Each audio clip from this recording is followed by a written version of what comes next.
Hi, my name is Gary Bremen, and I grew up here in South Florida in Hialeah. And last fall, went on vacation. And one of the things that I picked up on vacation that's become very special to me is this little tiny figurine here. It is a tiny donkey with a tinier dog, with a tinier cat, with a tinier rooster on top. And some of you may recognize that as being from the Grimm Brothers fairy tale, The Musicians of Bremen. And Bremen is my last name. So I always had this vision of going to Germany and going to Bremen. And last fall went to Oktoberfest. And after Oktoberfest, we went north to the city of Bremen. Again, I'd always wanted to go there, and it was really all about going to some place that was named after me, or I was named after it, however you want to put that. And I just thought it was going to be a novelty. But 7 million immigrants left Europe from the port of Bremen. And you know, I never really embraced my heritage. I'm an American, right?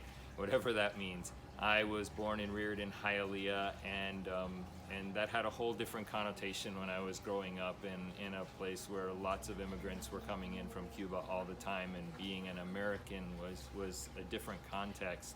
And so when I went to Bremen, Germany, everything kind of changed for me.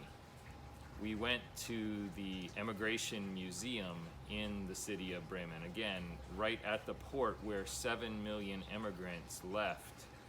And it was an extraordinarily emotional experience for me. It's a beautifully done museum that has you kind of follow along in the steps of an immigrant, from what it was like to get on board the ship, what it was like being on a crossing, what it was like to arrive in the U.S. and not know anybody, how you spread out across the U.S. It was a beautifully done exhibit, and I felt there a connection that I really can't explain. The name Bremen is the name of a city, it's a place.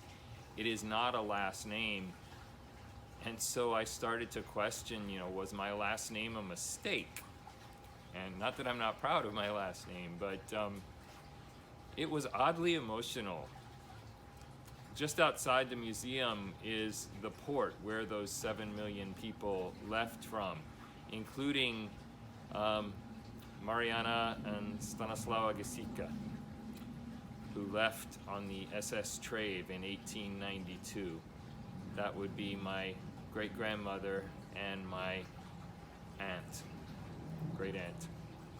And being in that spot was also strangely emotional, especially because there's a lighthouse there, and I looked up at that lighthouse at that port, and I imagined what it was like to perhaps be on the deck of that ship with Mariana and Stanislawa, and to look at that lighthouse and realize that the very next thing they were going to see from land would be the Statue of Liberty in New York Harbor. And so I think in these past several months since that trip, I have embraced my heritage in a way that I never really had before. And this little tiny figurine based on the Grimm Brothers fairy tales from the town that is named for me is a really strong connection for me. And I feel like I have an understanding now of what the immigrant experience is like. Certainly not like many of the people who live here in South Florida who came on board a raft or a boat or were smuggled in, or however so many folks get here. I've been very privileged, and I recognize and realize that. But the thing that I really realized, even though I've always believed it, was that immigration really does make this community and this nation stronger. And I am proud to say that I am descended from immigrants.